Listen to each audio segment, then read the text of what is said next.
What's up, everybody? I'm back again with another video. Hopefully you guys are enjoying the last bit of the year of 2022. Hopefully we can go out with a bang. Today I want to sort of talk about an update to probably one of my favorite plugins for DaVinci Resolve when color grading, and that is Dehancer.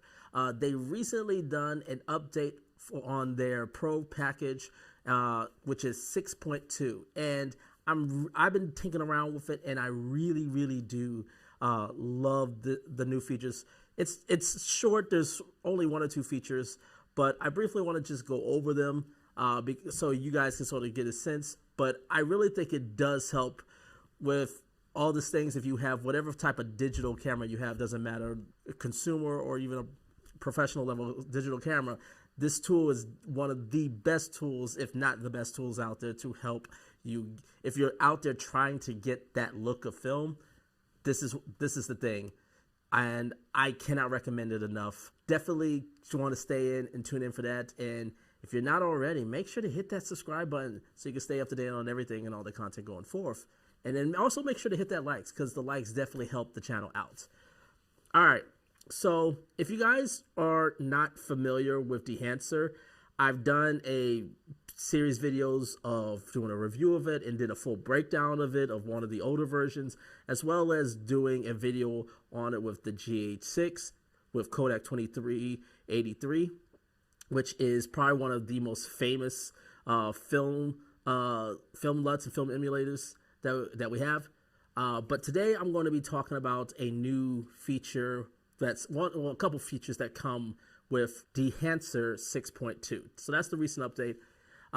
Again, the thing about Dehancer is it really is out to make your digital images and your digital videos look more and behave more like film. So with that out of the way, let's get right into it, shall we? So as you guys can see here, we got a couple clips here. This is clips that I have gotten from Argrid. And for those of you that may not be familiar, Argrid is an excellent and wonderful stock footage site. I absolutely love Argrid, especially if you're trying to actually see what footages from certain cameras can look like and see how they grade. But the beauty about it is that, and what makes Argrid great, is the fact that it is a fully licensed, meaning if you for some reason decide to end your subscription, you still have full legal rights, ownership over those stock footages to use how you wish. So that's really cool. And the other cool thing is you can also become a filmmaker with Argrid as well. I'm trying to figure out how to become a filmmaker on Argrid, where you can come in and then you can get paid out by uploading stock footages that you basically are just having sitting on your drives, and then you can get paid out doing that. So definitely take out a look at Argrid. I'll leave a link in the description below if you guys are interested in that. All right, so right here is the Sony a7S III. And I wanted to start off with this one, sort of to get an idea. So because let's do something simple. So normally, well, what do? We go here, we do maybe a color space transform, we put in this. In this case, this is S-Gamut 3.Cine, and this is S-Log3. Yep. So, and this is essentially one of the things we would do. And as you can see, this is actually already a pretty decent image. It looks great. And if this is sort of like, hey, I'm not mad at that, I'm ready to print that, that's cool. But one of the things with Dehancer is, again, it gives you sort of behavior more like film. So what is the thing that film does? Is basically, it definitely has a lot more tonalities, because with film, one of the great benefits of that is that it has such information that it retains from the midtones all the way to the highlights. You can actually, it's a lot easier to where you may overexpose, and in that case, typically when you're overexposing film, it compresses the color and it mutes the colors, which is not necessarily pleasing, but you at least retain all the information. It takes it takes a lot of overexposure to clip and break film. And this new feature that's in 6.2 for Dehancer is what I really do enjoy. Let's look at this. So now let's look at Dehancer. So I'm going to mute this because this is the final result I wanted to do, but I'm going to add this, which is the new Dehancer, It's basically a blank, so it doesn't have to worry about dealing with it. But when you get the plugin, you will upload all these profiles and you'll basically come with a list like this. And I've gone through over this again. If you want to take a look at video footages that I've already done on Dehancer, definitely check that out. But let's do some, let me show you the big difference and the big change is this right here, which is film compression. And what this does is sort of take the digital image and sort of imitates more and more about what would happen to whites as they get more and more to the clipping point. In this case, it compresses the highlights and and the high mids, and basically sort of pushes them down. And you'll see this once I get it in. But let's go ahead right here. We can choose our cameras, and I kind of like doing this in Dehancer itself because I like how they handle it. So we're gonna do S-Log3, S-Log City, and then as you can see here, boom, very similar to what we had. Very nice. And then like I said, the new thing right here is film compressor. And you'll see once I do this, immediately, like it does, as I said, it does this muting thing, and to some of y'all may look at this like this looks kind of flat, this kind of looks ugly. It'll make more sense once we get to when we took with the profiles. So right now we got a typical linear, which is mostly here. And now we got codec 2383, which again is the highly popular film look.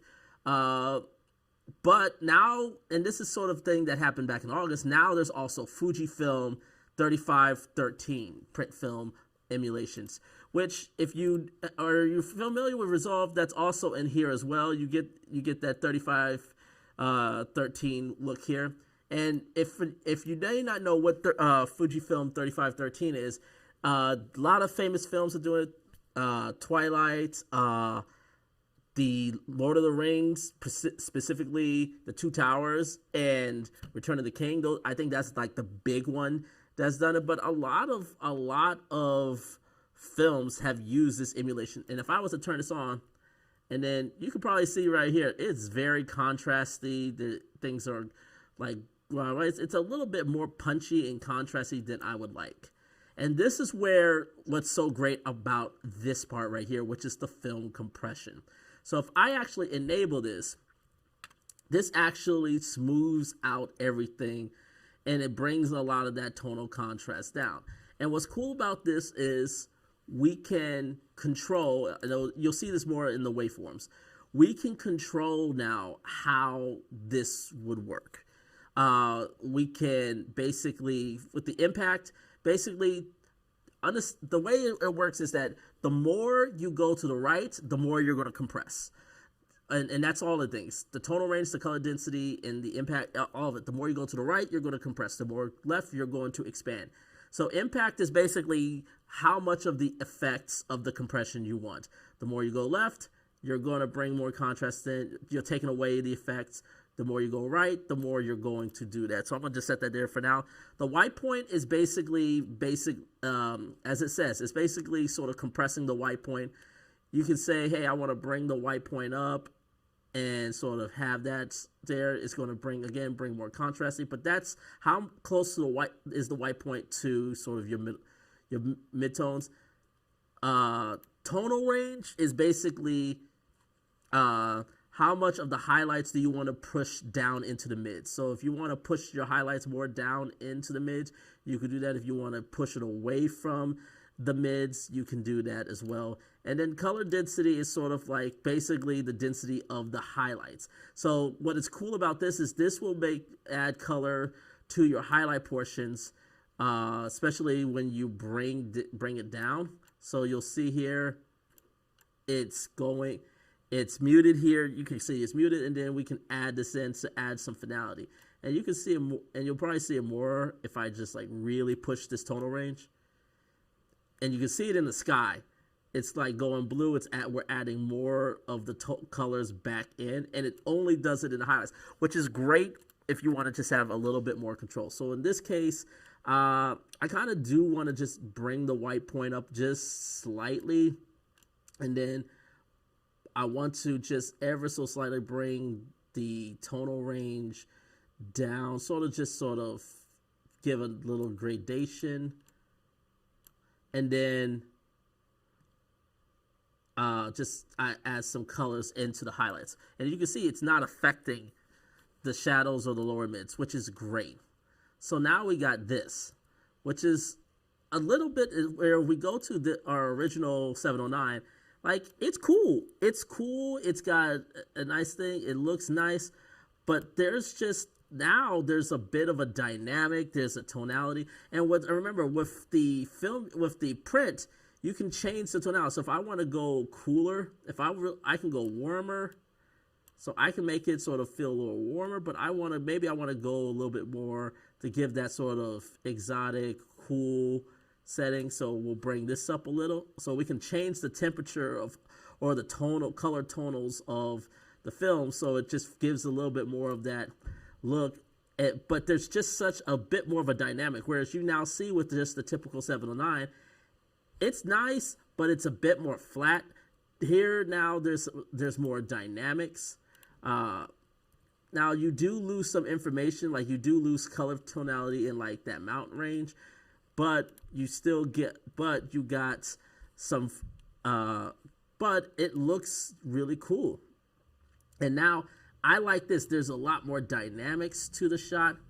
And then what's cool about this is that now you can also then take it to another extreme. And when you add a film profile, like there have Eternal Vivid 500. And what this essentially does, if you've never seen it before, it basically kind of compresses everything, it desaturates everything. And now, so right now it looks a little bit muted. So now we'll just make some adjustments. So I'm gonna bring the white point back up a little, and I'm gonna bring the tonal range. I'm gonna bring the tonal range up just a little, down a little, and I'm gonna bring the white point back up a little just to give it a little bit more of a pop. But as you can see here, now it's got a really interesting look, and it does have that bit more of a film-like look, where if you see here, it's cool, but it looks like decent. It's got a nice little thing, but it definitely has a video feel to it. Whereas this, with its tonalities and with the way it looks, it definitely has more of, and especially the way the highlights work. And we can still bloom these. We can diffuse it, add some diffusion. We can amplify it, take it down, where we bloom the highlights out. So if you want to take that more of a bloom look, you can do that. You can add halations here to it. Dehancer is such a great tool to have, and this is why I absolutely love it. And I'll just tell you again, if you haven't, if you're interested in getting Dehancer, I do have a promo code that if you were to use it, you will get 10% off of your purchase when you purchase Dehancer code. So you'll see it right now showing up on screen. So definitely check out Dehancer if you haven't gotten it already. But that's the big thing, is that they've added this new thing called Film Compressor. Hopefully you guys enjoyed this video. Again, leave your comments below. Let me know if you have any questions. If you have Dehancer, let me know your thoughts about it. Have you been using this a lot? So as always, make sure to hit that subscribe button. And until next time, take care, everyone.